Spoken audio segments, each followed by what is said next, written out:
Okay, I'd like to call the November 19th meeting of the Board of Finance to order, and we'll start by saying the pledge.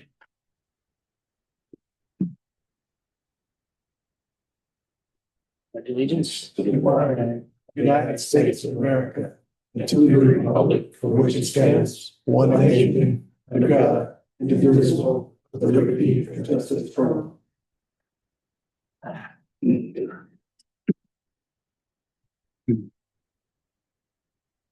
Alrighty, so attendance, appointment of alternates, we do have a full board of regular members, so we are good.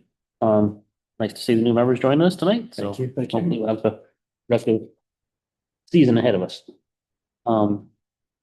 With that, do I have a motion to approve the agenda as presented? Nope, you have to add. Yeah. The budget letter. Okay, Was there something else? that would go under. Remember if there was something else we needed to add. Put the budget letters in. No, it's not listed as a. No, that's what. Oh, okay. So I have a motion to add under 11 new business, the budget letter. Make a motion to add the budget letter under 11 for new business. Do I have a second? I'll second. Discussion? Seeing none, all those in favor of adding the discussion of the budget letter under number 11 new business signify by saying aye. Aye. Opposed? Motion carries. All right, that's right, so I don't forget to do it. Right, now do I have a motion to approve the agenda as amended? Make a motion to approve the agenda as amended. Second. Discussion? Seeing none, all those in favor signify by saying aye. Aye. Opposed, motion carries. Next will be the approval of minutes. Obviously, we have several members that won't be able to vote on because they were not here. But I guess I have to vote to break the tie if there's a tie. So do I have a motion to approve the minutes from the regular meeting of the Board of Finance on October 15th, 2020? Make a motion to approve the regular Board of Finance meeting from October 15th, 2025. Second that one. All those in favor signify by saying aye. Aye. Opposed, motion carries. Who was our second? Randy? Randy? Yep. Perfect. Do I have a motion for the special meeting, October 29th, 2025? Make a motion for the Board of Financial special meeting, October 29th. Do I have a second? I'll second that too. Yeah. Randy? Yeah. All those in favor signify by saying aye. Aye. Opposed, motion carries. All right. Public participation. Why are you smiling? Yeah.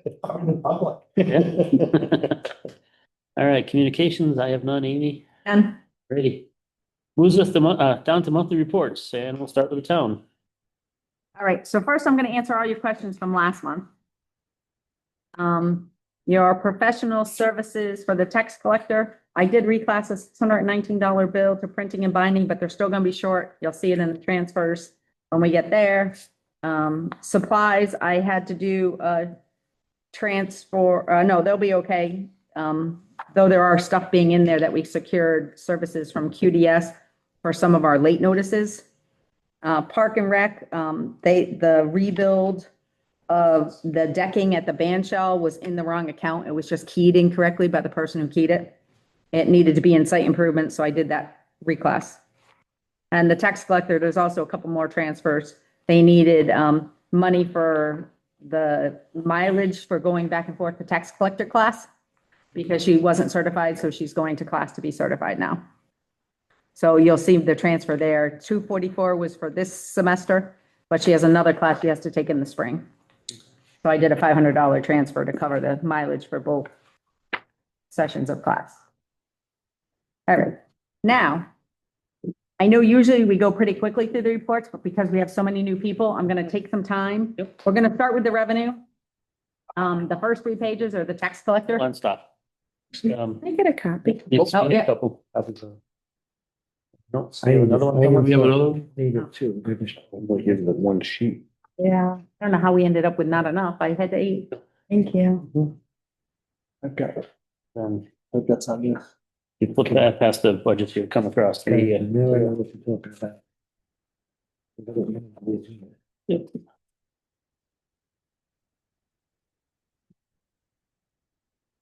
So, I'm going, it's page 8A, something or other. 8A. Four. At eight A, 1, 2, and 3 are the reports that come from the tax collector. And that's just her summarization of tax collector. But then 8A4 starts the munis reports that I create. The first 3 pages are revenue. So I'm going to talk a little bit about the revenue for you, so you guys understand where it comes from, how it comes in. And then when we get to expenditures, I will go through some of those. All right, so I'm going to go through the first group, all of them, because MRSA means nothing to you guys. It stands for municipal revenue sharing, and it was supposed to be part of the sales tax when the sales tax increased to 6.35%. A portion of that was supposed to come back to the town that generated it. Sometimes it comes, sometimes it doesn't, never in the amount they said it would. Welcome to the state. The second thing is Town Aid Road. That comes from the state of Connecticut, and it comes 50% in July and 50% in January each fiscal year. The next one is the disabled tax. That's disabled tax relief reimbursement. That comes from the state every year in December. This way. Okay. Everybody where I am? 8A. 8A4. Now I am, yes. That top section is what I'm working on now. I've done MRSA, which is MRSA, Town Aid, disabled tax. The next one is veteran tax relief reimbursement. That also comes from the state, also in December each fiscal year. The Pequot money is the Pequot Mohegan, and that comes from the state of Connecticut in 33% in December, March, and June each fiscal year. The telecommunication tax is actually funds that come from Frontier in lieu of personal property tax, and that comes in March each fiscal year.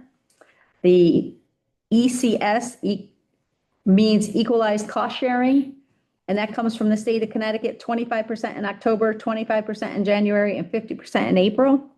I think that's education cost sharing. Nope, equalized cost sharing. That's supposed to be, I don't think so. ECS? It's education cost sharing. Oh. And then adult education is the next one. That's from the state. 67% comes in August, 33% comes in May. The motor vehicle tax cap, we don't have any budgeted this year, but if our mill rate from the previous year exceeds the cap of 32.46 mills, then they reimburse us, but it's based off the prior year and paid in the next year. And then ST pilot is for state payment in lieu of taxes for properties that are owned by the state of Connecticut. And that's them paying us instead of paying property taxes. And then the transfer into the general fund, funds from the sewer benefit assessments that are collected by WPCA but owned to the town because town is who pays the loans on the sewer. Amy, are you on 8.4A? Yep. So you're not going on the same order that's on the sheet? No. Yes, I am.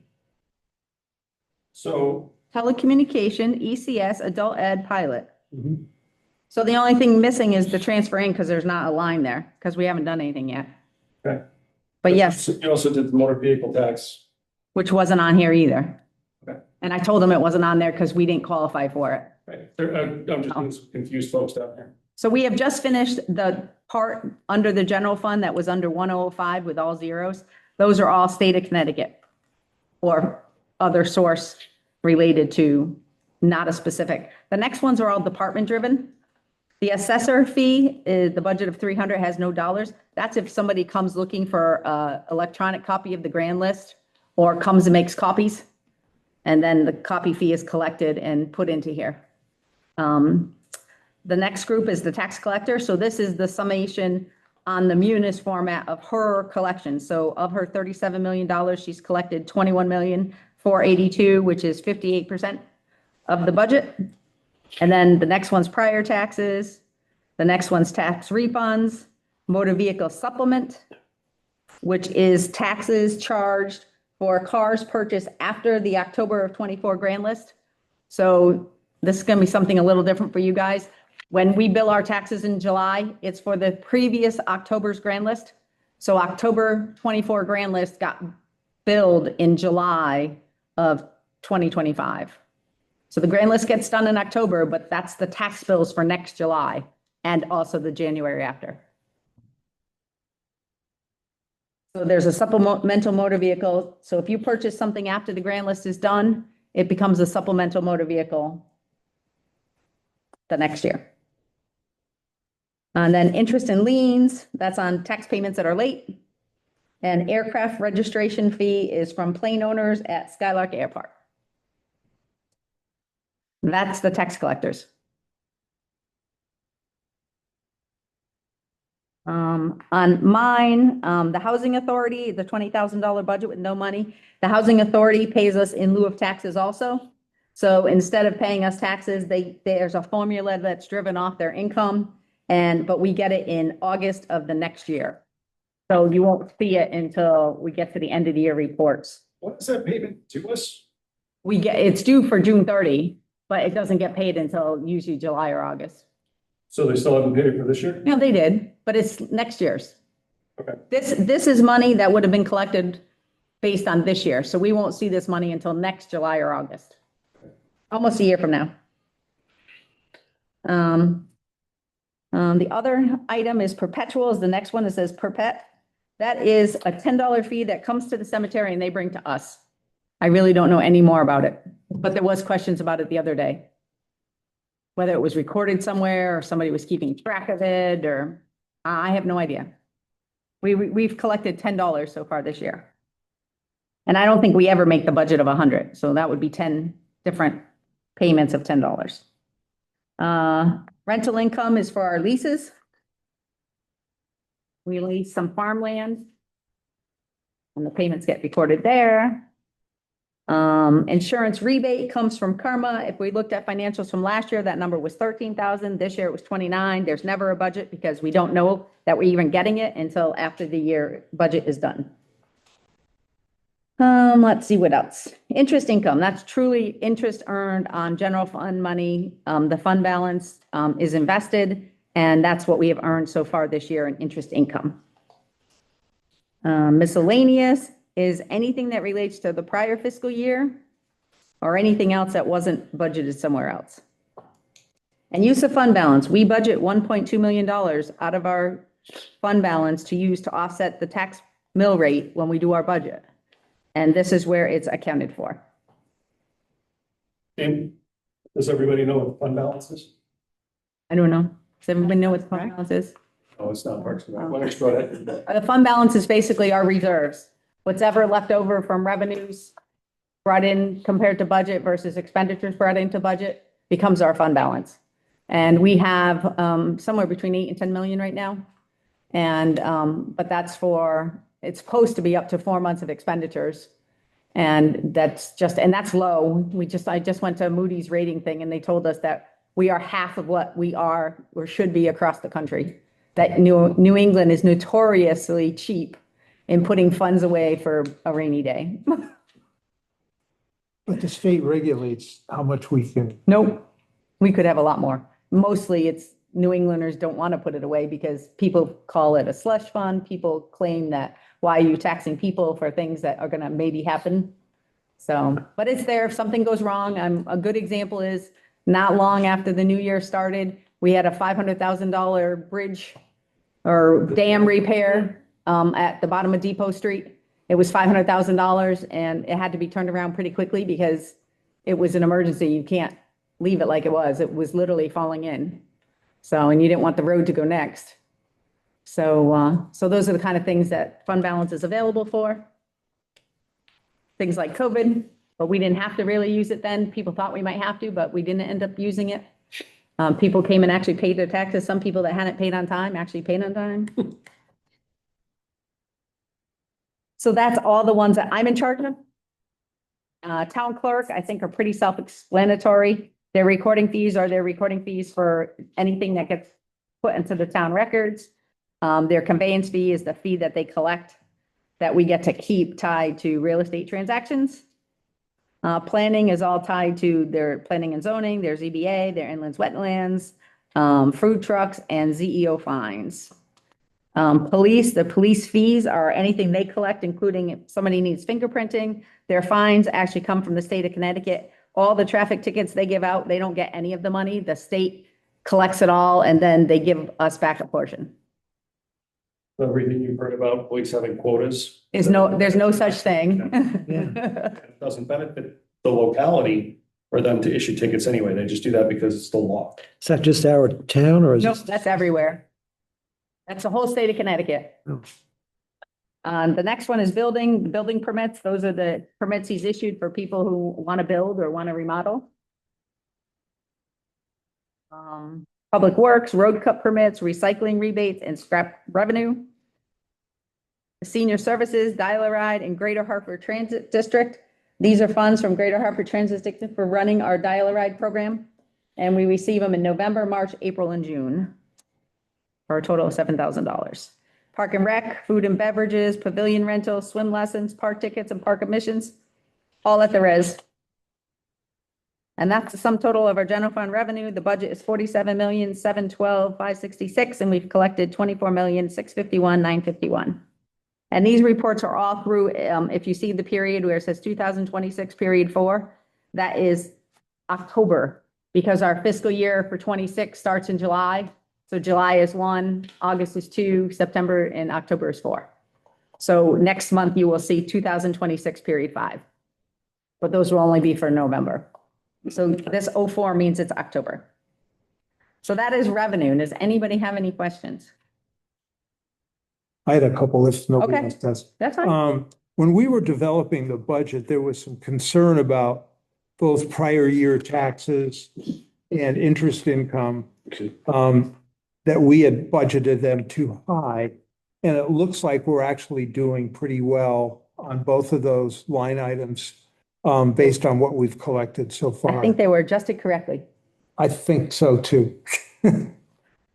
I was a little hesitant because whenever you go up, then you have to worry whether you're not going to make it or not. But Right. I was a little hesitant also, but I think we'll be fine. But we're actually, they were Right, being fine. understated before, and Yeah. now they're being more accurately stated. Yep. Okay. That was something that with not having a tax collector, Jason and I took the opportunity to adjust things to more reasonable. Yeah, Patty notoriously was. She would do 60,000, she would do 100. $20,000. Okay. Knowing full well she's gonna make $250,000, but she looks like a rock star. Right. She blows through her revenue. Whereas if we actually budget the real number, that you look at trends over time to show like this is consistent and believable, that's revenue that we can then look to offset the spending side of the budget. And I will tell you, the new tax collector was a little concerned because when she does her comparatives on the first few pages in 8A, her numbers aren't nearly as good as Patty's were. If you look at 8A,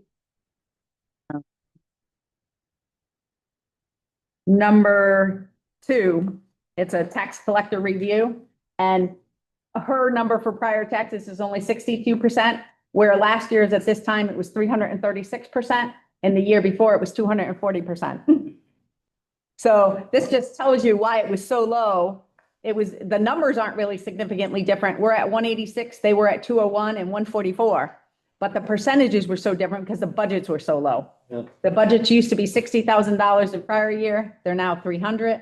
And interest and liens was 100,000 and now it's 220, but that has the same trend. She's only at 75% of the 220, where they were at 90 and 94% in October of 24, 25 and 23, 24. So, but those are why we adjusted it, because but she was a little worried. She's like, my percents look so low. I said, that's okay. We right-sized your budget. That was part of it. The prior tax collector was also very aggressive in terms of going after delinquencies, to the point where she actually left her employment here to go do that full-time for somebody else. Wow. The other thing, when you're collecting large sums of prior year taxes, sooner or later you run out. Because you're chipping away in big chunks and there's less outstanding to collect. Which is good, because people are square. Yeah. So that's revenue. If you guys have more questions, or I know that was a lot, it's a lot of things to comprehend. And it doesn't help that Munis gives you about 8 characters to write whatever you want to write. There's actually full descriptions in it, but that's not what prints out when you run a report. When you run a report, a short description prints out of 8 characters. So you got to live with however many characters we have. So if you have questions, feel free to call. If I can't answer it, my staff would be able to answer if I'm not there for some reason. Anybody in the treasurer's office can answer your questions. So now the expenditure reports start on 8A7. And the first thing is selectmen's.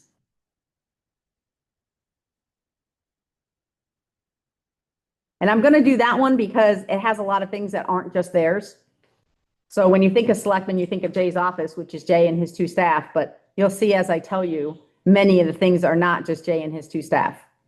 So full-time salary, every category that has full-time employees has a full-time salary account. Professional services, many of them have professional services. That's anything contracted. Recording secretary is literally that. If you have a meeting, like you'll see under yours, when we get to the Board of Finance, you have a recording secretary, we pay Sabo to take the minutes and submit them to the town clerk. So that's a recording secretary. So those are pretty standard. Planning has them. You guys have them. Selectmen have them. Police commission, any of the other commissions, you'll see a lot of the one line accounts only have recording secretary, like right below selectmen. Charter revision has one. Ethics commission has one. Arts and culture has one. So that's the only line they have to spend is their recording secretaries in a lot of the smaller boards and commissions. The other things we're going to talk about, leased equipment is next. That is any leased equipment in the entire town for copiers, the big plot printer, and our mail machine. So anybody who falls under the general fund uses those. If they fall in a special revenue fund like WPCA, they pay their own postage. They pay their own leased equipment. But police department, all the town hall departments all come under this account. Public Works and Community Center. Too. Yep. So this is everybody in town hall, as long as they're under the general fund budget. Next thing is outreach, same answer. That is community-wide outreach. It just happens to be housed in Jay's budget. Postage is everybody general fund postage. And it also includes all our townwide mailers of our budget mailer, the 5 Village Voice, and all the tax bills are all in that same postage line. Advertising is for town meeting notices and employment ads if we have positions open. Travel includes a first selectman stipend and staff travel reimbursements. Supplies, everybody has a supply line. That is anything specific to your department. The townwide supply, the TW supply right below that is for townwide, and that's papers and anything bought in bulk for everybody. If we need notebooks for the budget, they come out of there. If we need paper, it comes out of there. So if community services needs a case of paper, it's paid for out of this townwide supplies, but shipped over to them when it gets delivered here, they get their share. And then computer supplies are also townwide, and that is toner plus all the copy costs relating to our leases for their copy machines. And then dues and fees, everybody has, that's our associations, our meeting costs, and our conference costs. Anybody have any questions on those? What are the dues about? So individually, so for Jay's office, it's them going to the CCM conference in December. Yep. It- There's an NLC meeting in there. Yeah, so if he did an ICMA conference on mine, it's me to belong to GFOA, then it's me to go to my conferences or to go to my fall conference, which is a New England one. It's my CPA license. It could be a planning license. It could be something tied to the building officials. Each department has their own dues and fee line. So some of them you have to actually pay for the associate to belong to the association, and then sometimes you have to pay for classes or conferences also. All right, the next ones I think I'm going to talk about are yours. So the next few just have recording secretaries and programs for the arts and culture. The arts and culture, a lot of their money is spent on Arts and Culture Day, which is May. And the other things they do is they partner with somebody and share the cost. If they do something at the school might buy them some of the supplies, and they might buy some of the supplies, and then together that makes whatever the project is that they've done around town. Board of Finance, professional services. That is just in case we need somebody to do something for us. Recording secretary, as I said, that's Sabu's. The audit is to get audited for the whole town, including the Board of Ed. We only pay for one audit fee that includes WPCA, it includes all the special revenue funds, which you'll learn a little bit more next month because the auditors will be here presenting. Our fiscal 24-25 audit will be presented at the December 17th meeting. The bank fee is if we don't have enough money put aside in the general fund to offset the fees, then they charge us a fee when we get to December. Our goal is always to have enough in there to cover it, but not have too much. So a little bit of a balancing act. The budget mailer, we pay for somebody to print us our budget mailer that goes out every April. And then the annual report, we pay for the printing of the annual report. And budget mailer and annual report literally are just the printing. The postage is in the postage line in the selectmen's budget. So the next bunch, I think I'm gonna skip over assessor. I mean, pretty much you can see their salary, their professional services, their audit services is personal property audits. Their advertising is if they have to advertise for something. Printing and binding is their grand list. Travel is reimbursement for travel. Supplies are just their generic supplies. Books and periodicals, if they have to pay for something. That used to be like the NADA pricing guides. And then dues and fees is their organizations and their conferences. Board of Assessment Appeals has a small budget for theirs. Recording secretary, advertising supplies, dues and fees.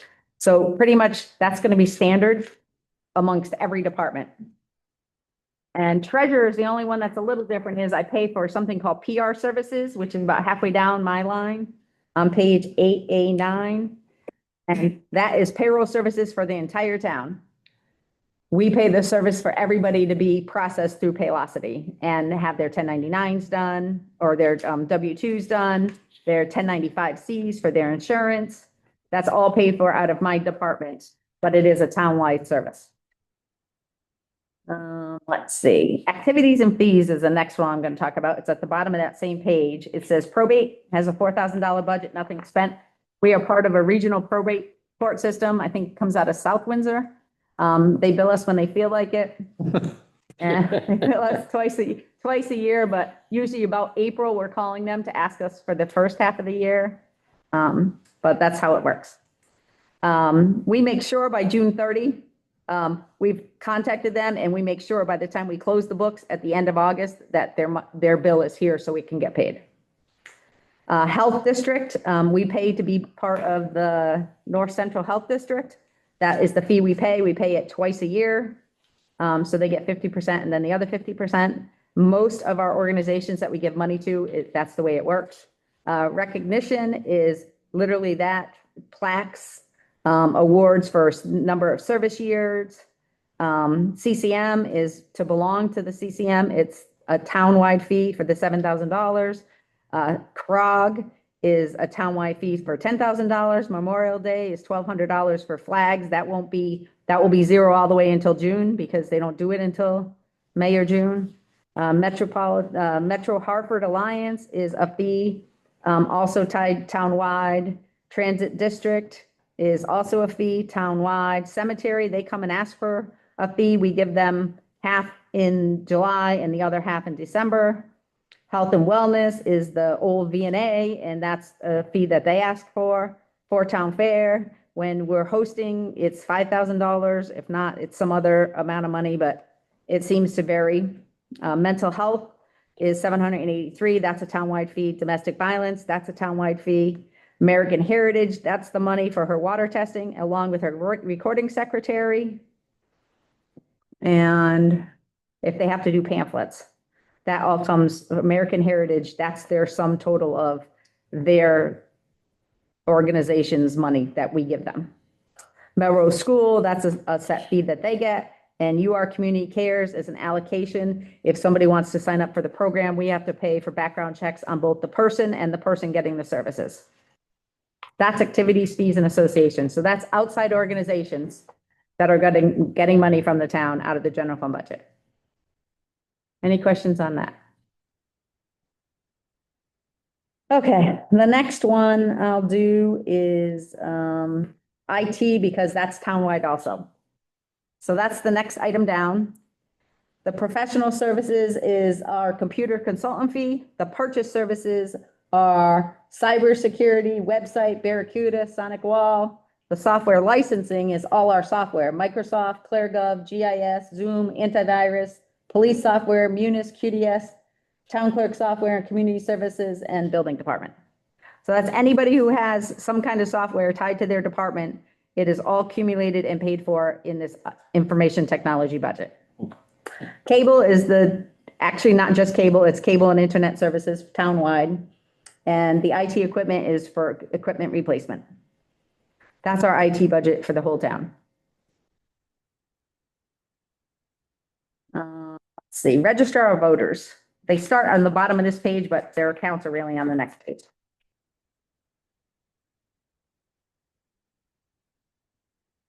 We have 3 different kinds of staffing associated with the registrar of voters. We pay the part-time office help. We pay the registrars a stipend, and then we pay the people who actually work early voting and the elections the money. Those are the first 3 lines. They have printing and binding tied to getting ballots. They have travel if they go to any conferences or classes. They have supplies. Their machine costs are tied to their voting machines. Their media cards are tied to their voting machines. The food is tied to elections and early voting, and dues and fees are for them to either attend class or go to conferences.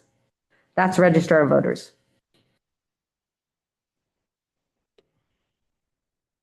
Just a silly question. I know we have 2 weeks of early voting. Is there any talk of reducing that? We don't get to choose. I know, but is there any talk going on at the state level? I don't think No idea. there was talk of it last year because it was the first year that they implemented it. Yeah. I think that ROVAC, which is the Registrars of Voters Association, I think they're gonna approach the legislature about revisiting it. Early voting is definitely here to stay. Yeah, But I think there's a discussion to be had about whether or not you need 14 days of early Exactly. voting for every election. exactly. I mean, a municipal turnout election is a lot different than a presidential one. But that is the way it is for now. The Secretary of the State has made it very clear that early voting is not going away. But fine tuning it certainly is probably going to be a conversation. I went to my own town and asked while I was early voting there on a Sunday and asked, and they said last year in November, they were exactly 50% early voting, the other 50% on election day. Their number was exactly the same. Wow. And we only had 2,000 and something people voted because it was 1,076 each time for the 2 weeks of early voting versus the 1 day. Wow. And I think our numbers were pretty close. You were pretty close. So we are, in addition to ROVAC, we're involved in a number of different organizations that advocate for legislative initiatives.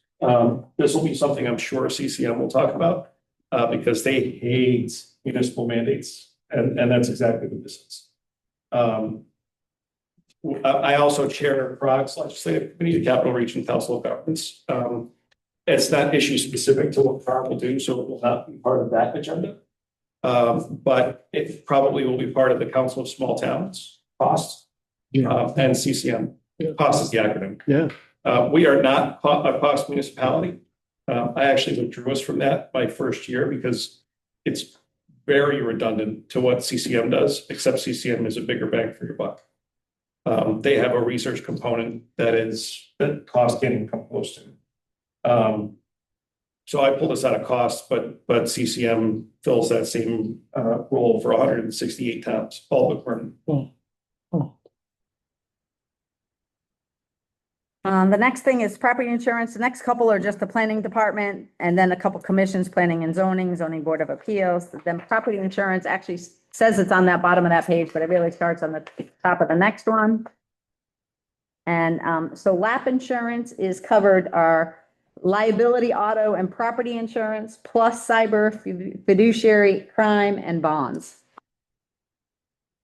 So though it says it's LAP insurance, it has many things in there. And the deductible is just if somebody gets in an accident or there's a claim, we have to pay a deductible. And that's what's in there, along with mailboxes.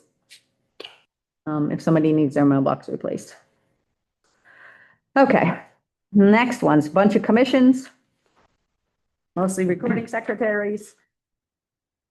And then we get to police. So police, the first are their salaries, just broken out between clerical, police officers, dispatchers, and the admin. Amy, hang on a second, everybody on the right page, I hope so. page 7 of the report, or 8A13. Okay. Overtime, training, longevity, those are all salary related. Then they have professional services, which is no different than anybody else, but they do have something called dog contribution and YSB contribution.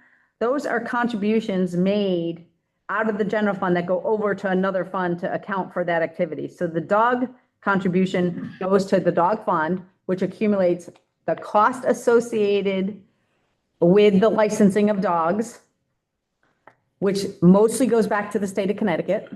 We pay for the animal control officer out of there and all the pound-related expenses and any training for our animal control officer. That number changed significantly. It went from 39 to 85, and that was because they made their animal control officer full-time because they couldn't keep part-time help. So they made the person who was there full-time. So that went from 39,000 to 85,000. I brought you guys that transfer. I don't know if it was in September or October. YSB is the Youth Service Bureau. This is another place we get grant matches of about 24 grand. And this 28 is our match to that money. And that covers portions of several police officers that deal with the youth programs in our town. Police cadets, at-risk youth, the school resource officer, running DARE programs, anything relating to prevention of kids getting in trouble is out of the Youth Service Bureau, but this is our general fund contribution that goes in with all the rest of the grants to cover the expenses in that fund. That's a special revenue fund within our audit also. All right, what else in police? I think that's really it. The vehicle maintenance obviously is their vehicles. Travel is if somebody can't take a police car, they have to take their own. Supplies are their supplies. Equipment is their equipment. Uniforms is their uniforms, their vests. And dues and fees is for them to go to classes. And that's it for police. The next one I want to talk about is communications. So there's police commission, there's emergency management. And then there's building department, and then communications, the next one down. So about halfway down on 8814 or page 8. Radio system, we right now have a very ancient radio system. We are working on trying to get new towers built, a new system, a digital system going to the state system. We got an $8 million grant last year, and we are working on that project now. But for now, we have to pay Marcus to stay on our old one. We're renting equipment, and sometimes there's repairs. That's tied to the radio system account. The Tallinn Dispatch is actually the East Windsor ambulance fees for them to have dispatching from Tallinn County. Each fire department pays their own. That's communications. Let's see, Public Works. The professional service line is any funds for engineering or design services for future projects townwide. That's not just theirs. That's anything that is being, right now, it's being used on the designing of the police station renovation. Why that's important is because when we seek out state or federal grants, very often you'll have to have a project that's shovel ready. So if you don't have a plan that's at least basically designed, if not designed and engineered, you're not eligible for the grant. So you watch the free money train just sail right by. And this is so we can be a bit more proactive with planning for larger scale capital projects so we can take advantage of those opportunities. For example, the police department is working on a renovation proposal. I had an idea today that I'm going to follow up on tomorrow about using community investment fund dollars, which is DPCE money from the state, to fund that infrastructure improvement. And it looks to me like it's a qualifying project. But if we don't have the engineering done, if we don't have the cost estimate that the engineering advises, you're not gonna get entertained. So it becomes money that you spend so that you can recoup more of it back. The next one is town properties, which starts on the bottom of that same page. That's phones. That is anybody in the general fund, department's phone expenses. And that's the same thing. It's all a town hall, it's police, it's community services, it's DPW. They're accounted for in this $40 million budget. They're in this town properties. Vehicle maintenance, that's, not police, but it is DPW and it is town vehicles, community services vehicles. Building repairs or any town building. The water is the building water, like the water to run the sink and flush the toilet. The hydrants is the hydrants, and that's by hydrant. We pay per hydrant and by the linear feet of piping, depending on what size the piping is. So that's our hydrant cost, 485,000 is what we pay for hydrants in town for the year. Does not account for private. If there's one in a condo association, that is not on our bill. We get to pay that, Yep. and it's ridiculous. So ours is 485,000 across the town. So, then the sewer bill is mostly the housing authority. We pay their sewer bill. Custodial is cleaning for all the town buildings. Supplies is just supplies, toilet paper, paper towels. They have a small equipment budget. Their electric is the building electric. The street lights is our street lights. 120 and 140. Propane. With electricity, we've been in, traditionally, we're in a multi-year rate lock. That rate lock expires next month. So we're gonna have to go through the procurement process for that again. And this is one of those deals where Dr. Tucci and I are told, do not leave your desk for this 3-hour period of time, because if you're not there in that 3-hour period of time, the price will go back. Wow. And we went, when I got in office, we were at 6.8 cents per kilowatt hour, which is Great. it's a steal. Yeah. Now we're at 8.44 cents, which is still really, really good, but it hurt to go from 6.8 to 8.4. Our consultant is telling us that this year will probably be somewhere in the tens. 10, 10.4, 10.5, somewhere around there.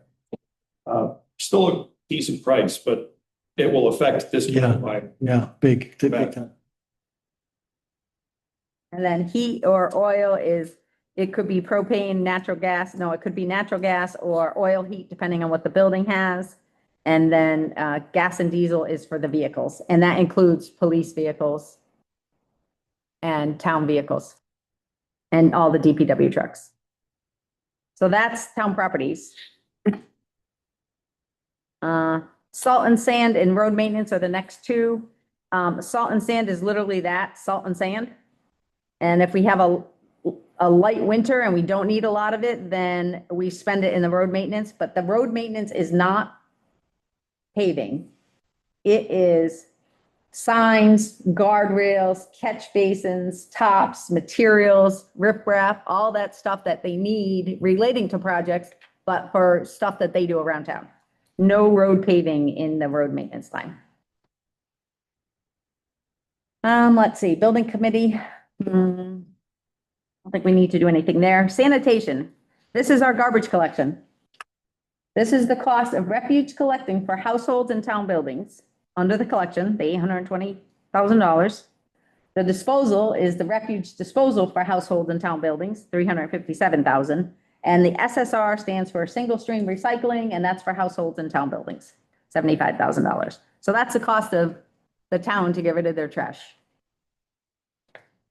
What does that SSR stand for? Single stream recycling. That's why you dump everything in one bucket. And then they pick it all apart at USA. And hazardous waste is not in this budget. That's totally separate. We just did it. Yeah, we've done those through single appropriations instead of the operating budget. Right, but it's not every year. No. No, but we did an appropriation for one last year that actually didn't happen until this summer. Actually, interestingly, I don't think we ever saw a final report on that.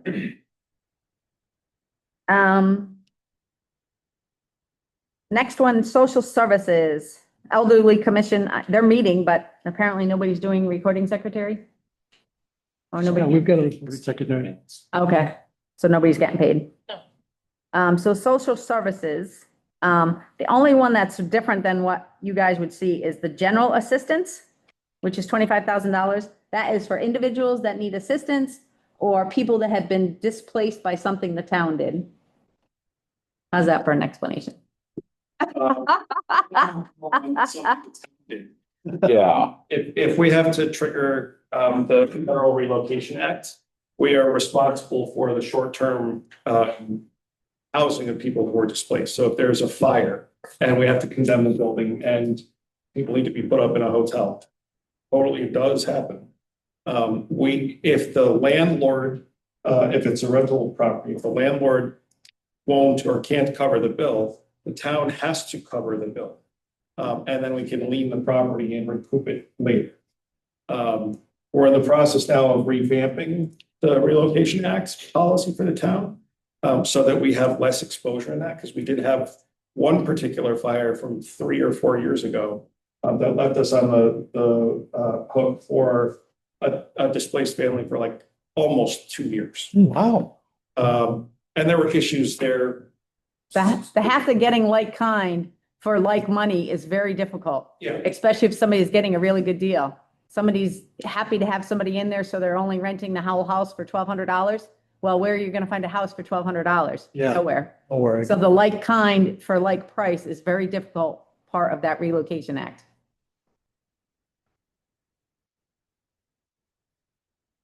The next one that you guys would be different would be the eviction and ejection. And that is if somebody gets evicted or ejected, we are required under that same Housing Relocation Act to provide storage for their items for a certain number of days. So those are the two in social services that are different. Libraries, we just give them their money, half. Broadbrook Libraries gets it in 2 halves in July and December. Warehouse Point gets it 4 times a year in quarters because they get a lot more money at $325,000. And they get it in July, October, probably December for the third payment. It's not showing on here yet because it's only through October. All right, Park and Rec, I don't think there's anything in there. They have salaries. They have the admin salary. They have their kid part-time salary. They have overtime, professional services, site improvements is stuff related to the splash pad, ground services, like True Green, and then sites, and we just paid for the redecking of the band shell in there, and then supplies and dues and fees. So those are pretty standard for everybody else. There's a line for the Board of Ed, but Brian also presents you financials, which you have in your package.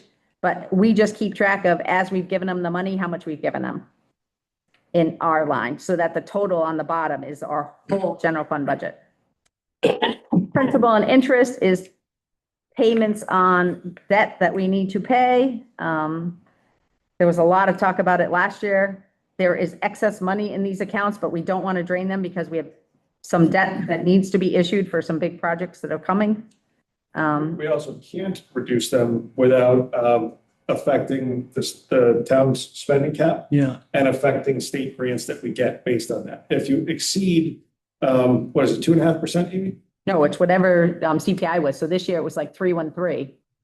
If you exceed CPI, they will reduce your state, grants dollar for dollar until they're whole.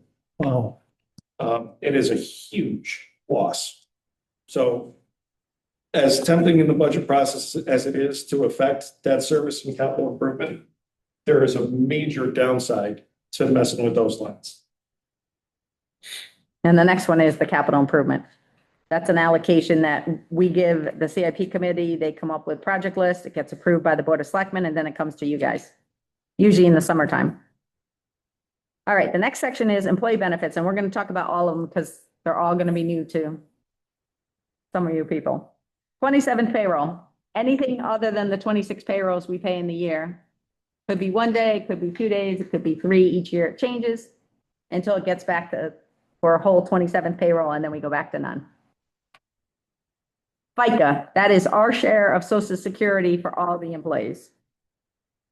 DB pension, that is our retirement plan for the defined benefit retirement plan. That is our share. Employee contributions also go in there, but they are not part of this. This is the town share, and the Board of Ed has their own share and WPCA has their own share. 401 and 457 ER is the employer match for the defined contribution, which is the 401A, and deferred compensation plans, which is the 457B plan. OPEB, other post-employment benefits. We have a town required contribution to OPEB trust and then payouts of accumulated time to staff when they leave. Tuition reimbursement is cost of reimbursing anybody who obtains, goes to classes or obtains a certification. Unemployment comp, we are self-insured. We only pay for actual claims if somebody collects unemployment. Workers' comp, that is insured, and that is our share of the insurance cost. Health insurance, that is our health insurance, our life insurance, our dental, and our vision insurance. It is already offset in this budget by our employee contributions towards it. So this is just the net of what the town is responsible for. H&H stands for heart and hypertension, cost of heart and hypertension claims relating to outstanding heart and hypertension claims. As you see, we're well on our way. Last year, I think we talked about it. We had to go into the heart and hypertension fund. We will have to again, because I was just notified that there's a $53,000 bill coming. We only budgeted $30,000, so there's no way we can cover that. That will go into that heart and hypertension fund also. And then physicals are the cost of pre-employment physicals for town employees and our DOT testing, CDL testing. There we go. And then we have non-negotiated wages and contingency. Non-negotiated wages is cost of any contract that is not in contract when we're doing budget. So anybody who's going out June 30 is part of this, and anybody who is out of contract at the time June 30 gets here. While we're doing budget, if we know they're going to be out June 30, they are in this non-negotiated wages. And then it's transferred to when they're settled, and you'll see that. I'll be bringing you next month one for, maybe not next month, maybe the month after, for the supervisor's contract that was recently settled to make their transfers. Because the payment we just made was retro back to 24-25, so that's already accounted for in the 24-25 year. So we won't pay this one until December. So I guess I'll be here in January looking for money. And then contingency is $50,000. You'll see this month I asked for a couple pieces of it, one for me for overtime and another one for the tax office for travel. And that's our expenditures. You think of everybody in town unless they're in a special revenue fund. Police, DPW, community services, all the town hall departments. Right, we overload you? There is much. Here's my, yeah. All right, so does anybody have any questions on the town financial framing? Yeah, where do you get all the money? That's the revenue side. All right, seeing none. Board of Ed. Just so you guys that don't know me, my name's Ryan Galloway. Finance director at Board of Ed side. Typically, Dr. Tudrin, the superintendent, he was unable to make it tonight, so just me. As far as the financials go, the Board of Ed side starts on it's 8B1, it says 1 of 16 at the bottom. So I'll try to keep it a little brief for you guys tonight. Just so you're aware, you can always email me, you can always call. I can always go into depth if you guys have specific questions. So I'll try to kind of summarize it a little bit for you today. The first page there is really the kind of bread and butter of the report. It says FY26 YTD budget report at the top. So what this is kind of like the Board of Ed rolled up budget. We really have probably like upwards of like 20 pages in our local budget report for the purposes of like bringing it to the town. We've always kind of agreed on the fact that we have every month I meet with a finance subcommittee on the Board of Ed side. So we have a whole committee that meets and we go into depth for quite some time into, what's in every single line. We then bring that up to the Board of Ed during our Board of Ed meetings every month.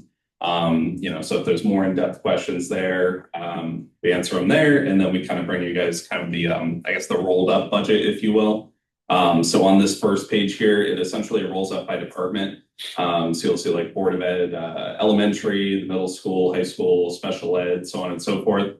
Once we get closer to like the actual budget period, in the coming months, I'll start bringing like the detailed breakdown. So for example, like under Broadbrook Elementary School, you would see salaries, you would see supplies, purchase services, like what rolls up into that total amount. And again, like if you guys have specific questions during the meetings, you can always follow up with me. I can pull things up during the meeting. It's just to kind of, keep the packet a little bit shorter and a little bit more succinct for these meetings. That main page there, I would say like the big thing to look at, down at the bottom, if you look in that revised budget column and you go all the way to the bottom, the 28,861,943, that's essentially the Board of Ed's share of the budget. So that's our local budget. That does not include grants. That does not include food service, family resource center, just some of our other funds that sit elsewhere. This is purely like the local tax dollar share. The YTD actual column is essentially like what we've cut checks for, what we paid out for the year. The encumbrance / rec column is essentially everything that we've earmarked so far. So that would be anything we have purchase orders out for. We do run our payroll fully in-house. So we have like 280 plus employees. So like we run them in-house. So anyone whose salary we encumber for. So for example, if someone's making $60,000 a year, we have an encumbrance in there. So it's essentially earmarking it. So we know we're going to spend that. Keep in mind, none of the hourly employees are encumbered. So all the paraprofessionals, custodians, other people who are not salary, they're not encumbered in there. So that's why in the column with available budget, a large majority of the available budget, it may look like there's a lot of money in there, but there are things that are just not encumbered. So they're hourly. I don't have a set number for them for the year. So we kind of adjust it as we go.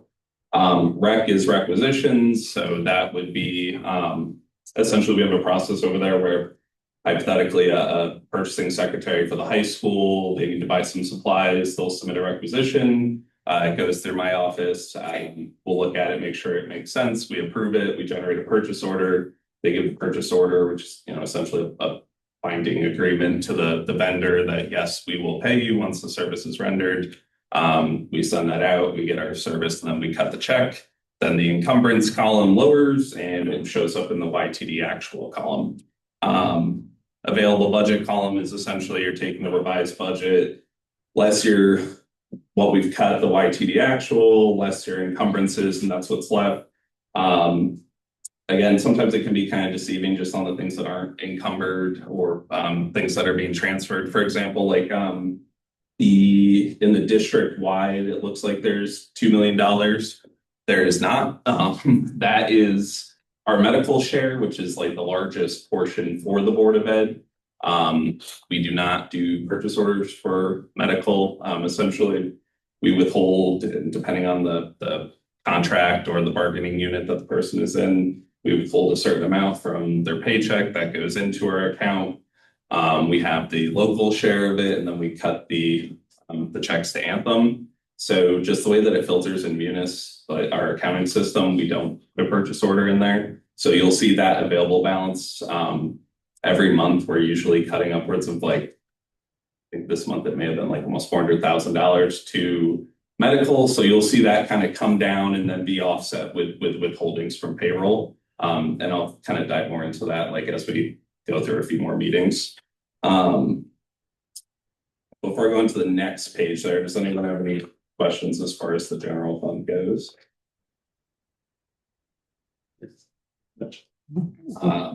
So the next page in there, that is going to be grants. So it'll say at the bottom there, page 2 of 16 from my packet, it'll go all the way to page 7 of 16. So these are our grants. So these are not in the local appropriation there. So that $28 million number, this is outside of that. Sometimes, you know, depending on how things go, we may reclass things into there. So it may be sitting on the local budget and then we'll move it over to grants as we receive them. But if we know the budgeted amount, I'll put them in here. So for example, on the first page there, FY25 Title 1A revenue, that's carryover grants from the previous year. So we know we have in here $58,911. It's showing 19,000 that we've actually drawn down, and then I try to group them together. So the next line down, you'll see purchase services. Below that, you'll see supplies. So those will all kind of group together. Typically, the way that it works, we have a portal with the state. So we'll spend the money, and then the state does a reimbursement model. So I basically have to upload a budget report to the state. So it'll say, you know, we spent $50,000 in salaries from the IDA grant, for example. And then typically within a couple weeks or so, they'll send the money. So it used to be able to request it ahead of time. So now you kind of have to keep a close eye on it. So if you spend too much, you know, you don't want to be floating that cash. So I basically keep an eye on that every month. So whenever, you know, if there's $20,000, $30,000, $40,000 in grant money that we're looking for, I'll put in the request to the state that comes in, that we book it. Sometimes there is grants that we have competitive grants that sometimes we'll get throughout the year. So they may not be showing up here yet. But if they pop in, usually I'll do my best to kind of check that out. Does anyone have any questions as far as the grants go?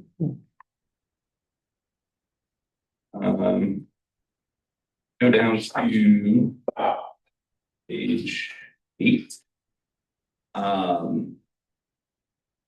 So where it says page 8 of 16. I'm sorry, it actually starts, it's the very last line on page 7. It'll say FY26 FRC grant revenue. Just to point out, so we kind of do two things here. So we have an FRC grant that we actually recognize in the grant fund. So we get money from the state. It's roughly $100,000 to support our family resource program over at Broadbrook. So you'll see those lines for FRC there, but then we also have a local FRC fund, which starts on, it's at the end of the grants, which is on, it says page 12 of 16. So you basically have roughly $100,000 in state funding that we get for FRC, and then this is, I guess we call it like the local FRC funding. So the FRC, they get basically 2 sources of revenue outside of the grants. That is Care for Kids, which is kind of a subsidy that they receive. I believe the families actually apply for it, and then they get kind of reimbursed. And then they get tuition. So they do run pre-K and a before and after care. So that is all done through the FRC. They recognize that revenue and then they use that on the programming. So there's only about 2 pages for the FRC local. So you're looking at the page 12 there, the 2 revenue lines at the top, and then the before and after fees is the 3rd line down. After that, you'll see a little bit more detail so that it's broken into categories. So it's, you know, you have your salaries, you have your benefits, you have purchase services, supplies, and so on and so forth. And then it will kind of sum up at the bottom on page 14. So you'll actually see their budgeted amount for the year. Let's see. Right now,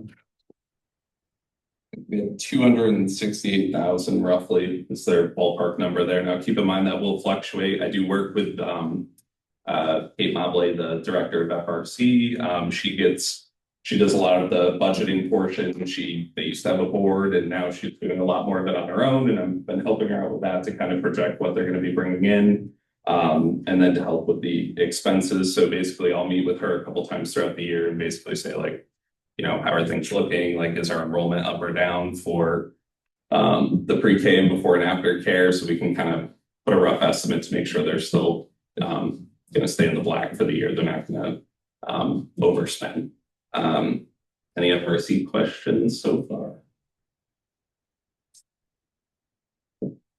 And then that would bring us down to the last kind of fund that we report on is food service. So it's on page 15. So that is essentially the cafeteria. So just so everyone's aware, we did go with an outside food service management company 2 years ago now, I believe. So that's Whitson's. They've been great. We have a food service director from Whitson's who's taken a lot of, he's definitely helped me out a lot as far as like the budgeting and staffing and everything like that goes. So they help oversee all 3 schools' cafeterias. We are a CEP district, so that's a community eligibility provision. So basically based on our kind of demographics, everybody eats for free. We do some reporting every year. We work really closely with the state. So that happens, that, you know, for the foreseeable future, we should be. So it is kind of a nice thing. We actually, we go through the point of sale system. We report all of our reimbursable meals. So there's a whole rhyme and reason to everything that they sell. It has to be USDA certified. There's a whole process to it. So we basically every month on the 15th, I work with the food service director now. We go through the state portal. They do a calculation and they basically say, you know, hey, you're going to get whatever, maybe $40,000, $50,000 in reimbursable meals since, you know, you qualified for it. So I book under that state revenue line. That's essentially the money that we're receiving from the state every month. They can be a little slow to reimburse it. Sometimes it's a month behind. So sometimes it does look a little bit low. Sometimes our expenditures will look quite a bit higher. But I usually try to do my best to let you guys know if, like, you know, it's a month or 2 behind, it should kind of even out.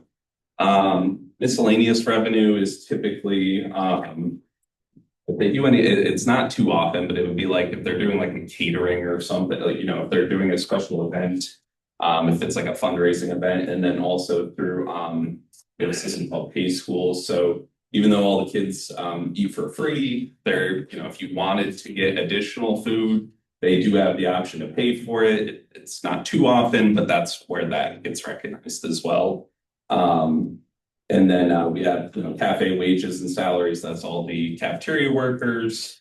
And then the food service management line is typically where we're paying Whitson's out of. So the way that basically works now is Whitson's will say it's like Wade's Dairy or someone, like they're ordering food, instead of myself paying it directly out of the food service account like we have in years past. Now essentially Whitson's kind of pays all of that for us, and then they invoice us on a monthly basis. So I will, you know, every month they send us an invoice, we look through it and we pay it. So that's where that gets recognized. We don't, since I've started at least, we haven't really ever put a budgeted amount to start the year.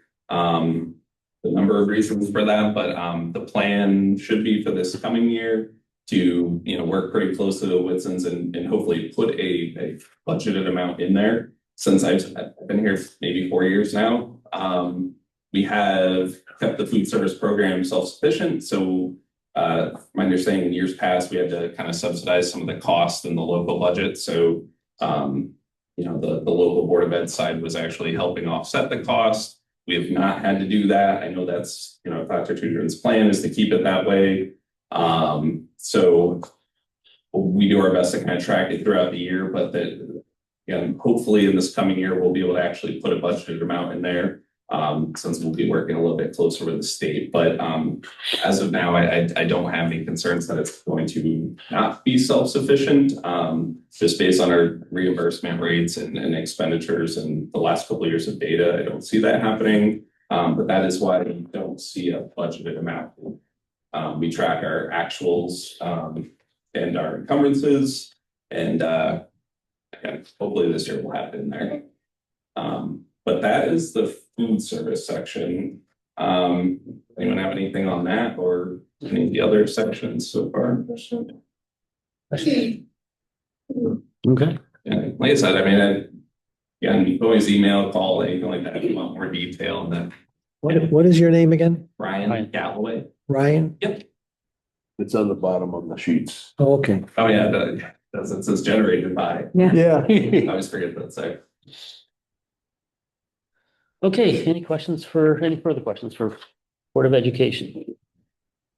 One point of clarity regarding the Board of Finance role, budget wise, for the Board of Ed, is you guys provide them a lump sum. And under state law, the Board of Ed has jurisdiction over how that lump sum is spent. So, bad example, not a real example, but if they wanted to spend $28 million on scratch tickets, you can stop. But they you can win. Decide whether or not it's 28 million or 27 million. So, that's not a real example. But that you get the point, that they're in control of the daily operations of their organization. Okay. And our side, we have to come ask, hence the transfers. Yeah. Okay, so next up is transfers, and transfers is basically if a budget line item is short money, Amy moves it from somewhere in the budget to cover where they're gonna come up short. And each month, sometimes we don't have any, sometimes we have a lot. Each month, Amy will come to us to move stuff around in the budget to cover line items that are gonna be short. So with that, do I have a motion for transfer request number 16 for the Treasurer's Department? Make a motion for transfer request number 16, transfer, Treasurer Department. Transfer the amount of $1,500 to contingency or from contingency to overtime. To cover additional overtime for tax office assistance and whatever. that is. Gatsby. Comprehensive. I'll second. Any quick description? You want to say a few words? Sure. The tax office with the tax collector being new, we covered doing all their bank deposits for them. And GASB 101 is a new compensated absence requirement, and it took Gail almost all summer to get it done. So we used up all our overtime for the whole year in just a few short months. So I'm looking for some money to replace what we've already spent, plus a little extra for end of the year, because we still have to do 1095s and 1099s at the end of December. Good. Any further discussion? Seeing none, all those in favor of transfer request number 16 signify by saying aye. Aye. Opposed? Motion carries. Motion for number 17. Make a motion for transfer number 17. Tax collector transfer amount is $500 from contingency to travel coverage mileage for tax collector and certified courses. Any discussion? It's pretty self-explanatory. She's got to go to classes to get certified, so we're paying her mileage. Any further discussion? Seeing none, all those in favor signify by saying aye. A second? Oh, did we get a second? I didn't write it Oh my down. God. I'll second. Second, there you go. Any further discussion? Sorry about that. Seeing none, all those in favor signify by saying aye.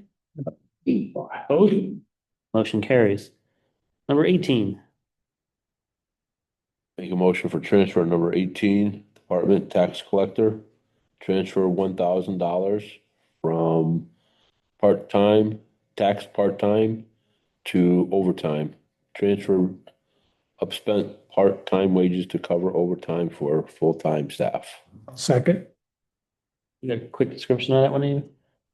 Yeah, they decided that a part-time staff would not be helpful to them. So just a different way to run the department than it had been in the past. Okay. So, but that means if somebody shows up at 4:25, we can't turn them away. So somebody needs to get paid to stay. Gotcha. Okay.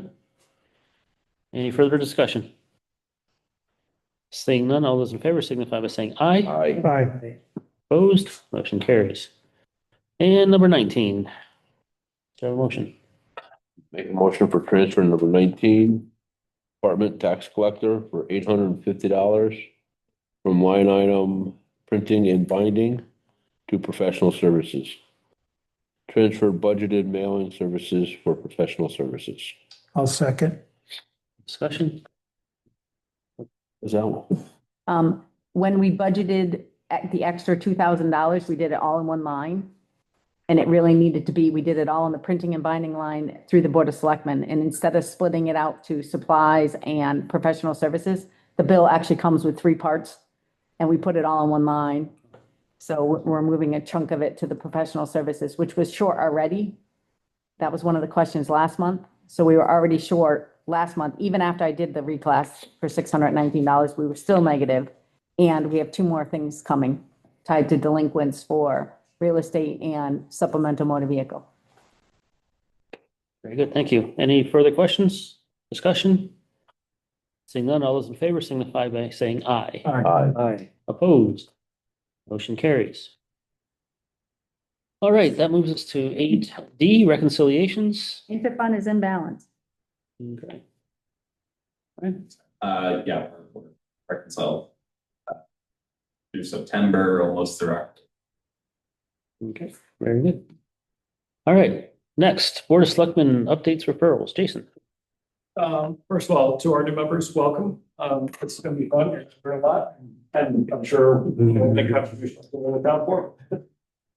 One thing that I do think I need help from the Board of Finance with, the town recently won a labor board dispute against the WPCA, against their unilateral negotiations, making changes to the pension appendix that governs WPCA employees. As a result of that labor board decision, the WPCA employees are now going to be ordered back to the negotiating table to negotiate the changes of those terms. Because of that, I need a Board of Finance member who can serve as part of that negotiating team. That I think is the only thing I have for you guys tonight. Want to explain timings and all that stuff if you have any information on it? So the timings for negotiations typically are during business hours, and that's to accommodate the employees. So it would be generally, if you're available at some point during the day, they're 2 to 3 hours at a clip. There are probably 3 to 4 sessions. Maybe not that many. But that's, otherwise, we have a clerical team member in Tom Lansner. We have a police union team member in Tom Talamini. We have pension board members in Bill Simon and Tom Talamini. But we don't have somebody to do the WPCA contract. And I think the only other contract that, I don't think I have anything else coming up this fiscal year. WPC or DPW? I don't think so. I don't think so. So that's gonna be it for the asks for a little while in terms of added time. And do you have a start date? I don't yet, but I know Josh is gonna be disappointed in me if I don't ask you guys tonight for a negotiating team member. So we need to have somebody named tonight is what you're telling me. That would be ideal, yes. Okay. So do we have any volunteers that would be able to help Jason with the WPCA negotiations? What's gonna be involved in? So when we do, whether it be a pension negotiation or a labor negotiation, there is a member of the Board of Finance that's on the team, 2 members of the Board of Selectmen, or another way to look at it is a member of the Board of Finance, a member of the Board of Selectmen, and me. Very often the supervisor or management from the affected department. So for example, with the police negotiations, we have the chief and the deputy. We also have a member of the police commission. When it is, I'm trying to think of another good, dispatchers is the same thing. If it's the clerical union, I have in the past included a supervisor, somebody who's familiar with the contract and the things that work and the things that don't. When we did the supervisor's contract, I effectively am the manager that was in that meeting because the supervisors generally all report to me. And I'm on all of them. Yes, Amy is on all of them because Amy does the math. I'd be happy to volunteer for that then. Okay. Thank you very much. So do I have a motion for Randy Clifton? Randy Clifton? I was on that before.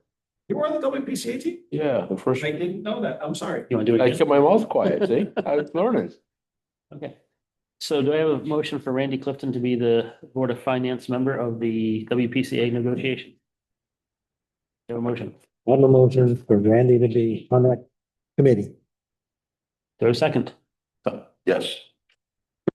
Any discussions? Seeing none, all those in favor signify by saying aye. Aye. Opposed? Thank you, Randy. You betcha. Alrighty. You have nothing else? No, I don't think I do, yeah. okay.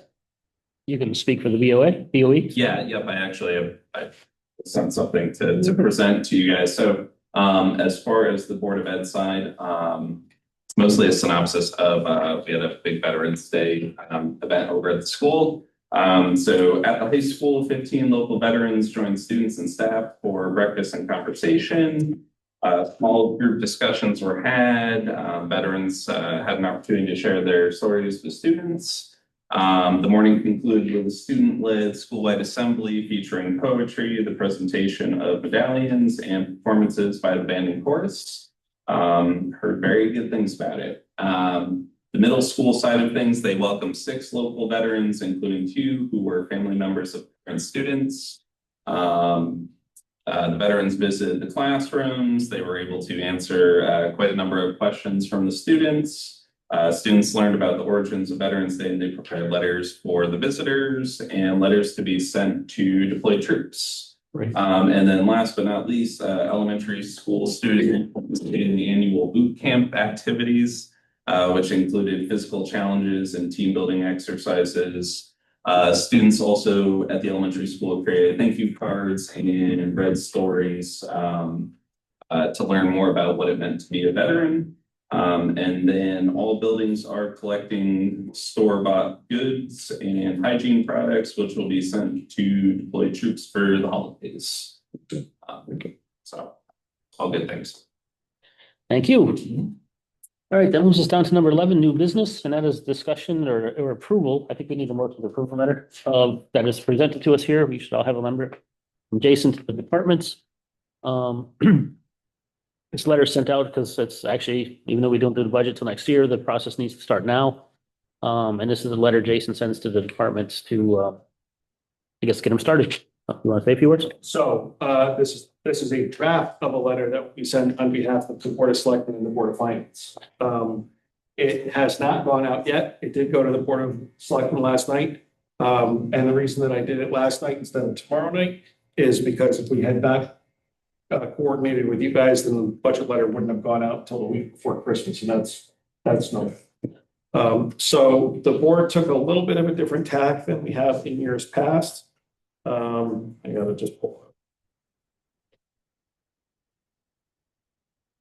it. No, I have extra copies here. You just want the letter. Yeah, so it only changes the third paragraph. Which says that while being cognizant taxpayer impact, the boards would consider programmatic enhancements that may benefit the citizens of the town of East Windsor. So what the thought was there, typically we take a pretty conservative approach to what we're soliciting for budget recommendations from folks because of the 2% rule that's in the charter, which is constantly like the sort of Damocles hanging over our head, just waiting to drop. So we have for a very long time, aimed to stay pretty close to that 2% number. The Board of Selectmen last night decided that they'd rather have departments also have an opportunity to tell us about what their kind of longer term vision was for programmatic enhancements in their departments. And so that's where that language came from.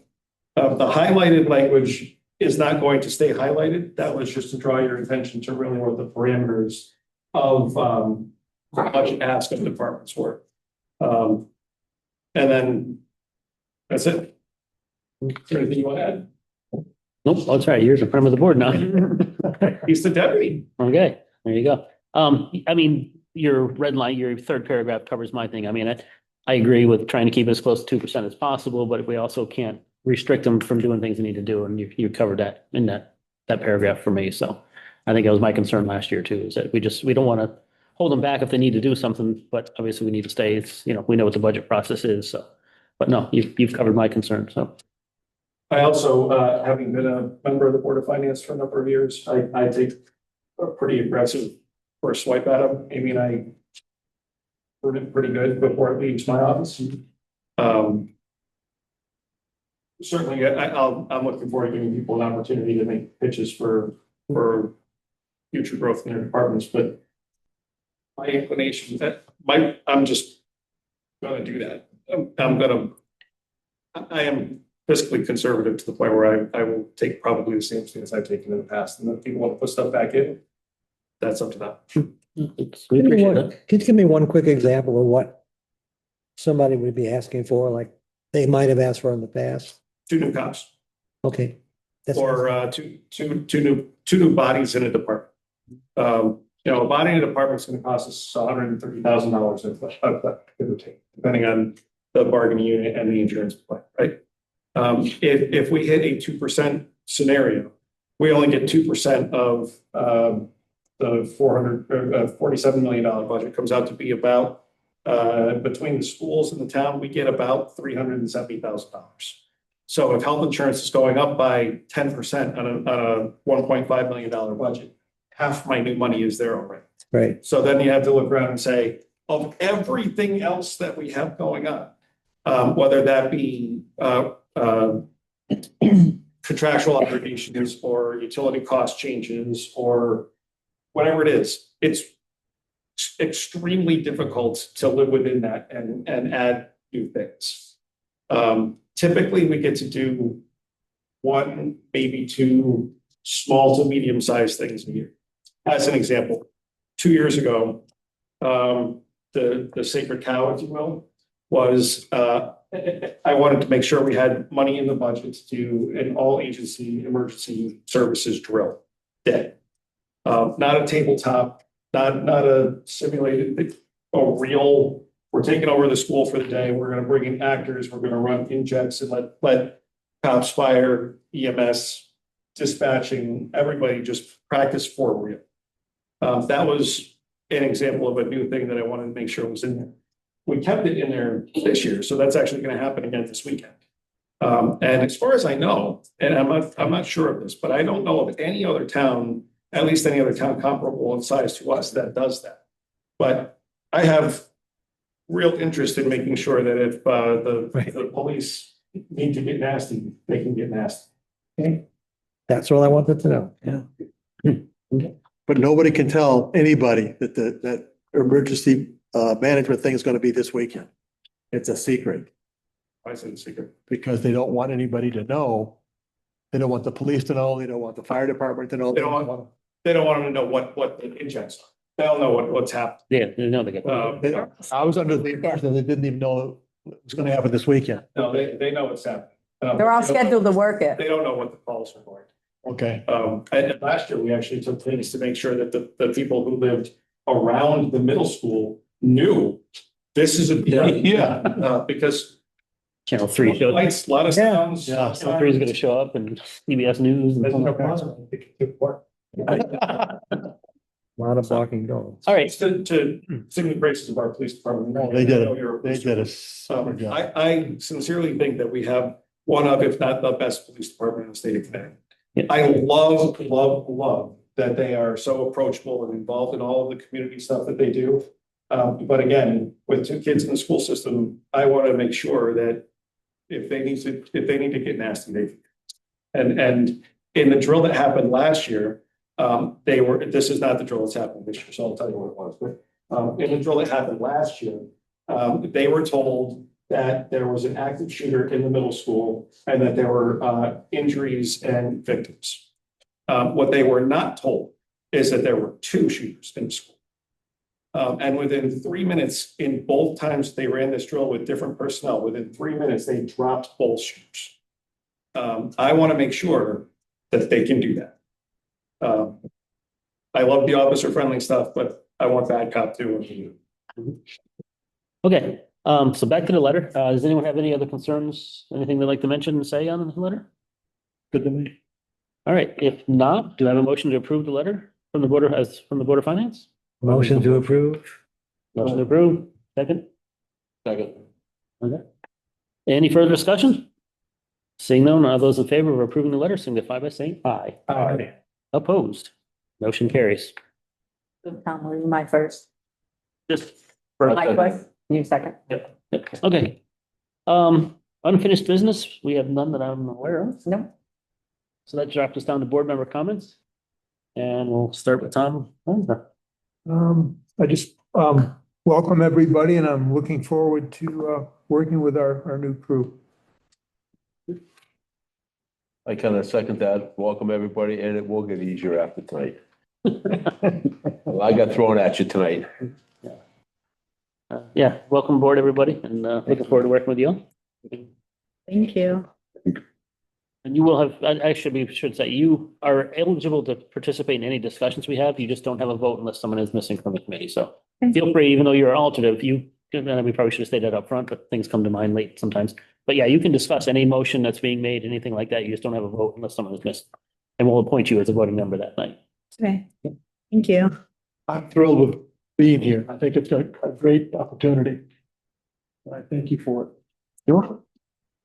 Just UConn's playing Arizona tonight. Yeah. I'm recording the game. I'm not looking at the score. Did you hear this kid's bummer for you during budget season? Because it happens right in the middle of the Yep. Big East tournament. Must depends on the night. I actually have no comment at this point. I'm gonna hold that for future. Okay. No problem. So thank you for the welcome and I look forward to working with all of you. All right, with that, our next meeting is December 17th. And do I have a motion to adjourn? Take a motion to adjourn. Second, Second, hey, meeting is adjourned. Thank you all. you. There you go. Yeah. Good night. All right. Thank you. Not to fund that. We have between, 2% is our policy. On the base. Well, something. Used to be, maybe it's not 10, maybe it's higher now. It used to be only as much as 50. Yeah, no. We upped it to 20. Nice to meet you, Bill. But you know what? Great. They're nice. They're very good. So I was looking forward to saying hello. Yeah, oh, no problem. We know each other quite well. So but that's a new. I live in Meadow Farms at over 55. so- Okay. Thank you for fidgeting. Yeah. So, Not. Amy, you're still recording. Question.